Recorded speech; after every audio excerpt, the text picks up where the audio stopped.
Dalawang anti-personal mines naman ng NPA ang nakuha ng militar sa isang interior barangay sa bayan ng Las Navas, Northern Samar. Detalye ng balita mula kay Jane Galit Bantayan, Aris 34, maupay nga agaw. May buntag ni mo, Jane.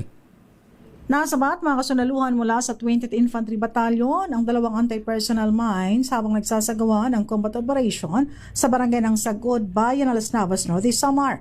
Ayon sa ulat ng 20th Infantry Battalion, pinaniniwalaan na itinago ito ng mga kasapi ng New People's Army doon sa nasabing lugar upang manatiling ligtas agad nagsagawa ng safety procedures alinsunod sa umiiral na operational protocols. Bigyan din ang nasabing unit ng paggagamit ng anti-personnel mines ay mahigpit na pinagbabawal sa mga sitwasyon saklaw na may pinagbabawal na gawain sa ilalim ng International Humanitarian Law, kabilang dito ang 1996 Amended Protocol ng Convention on Certain Conventional Weapons na nagtatakda ng mahigpit na pagbabawal at restriksyon sa paggagamit ng improvised explosive devices, partikular kung naglalagay sa panganib sa isang civilian. Ayon kay Brigadier General Carmelito Pangatungan, Commander ng 803 Infantry Pacemaker Brigade, mahalagang pakikipagtulungan ng mga concerned citizen, lalo na ang mga dating taga-suporta ng New People's Army sa pagpapanatili ng kapayapaan at seguridad sa mga komunidad.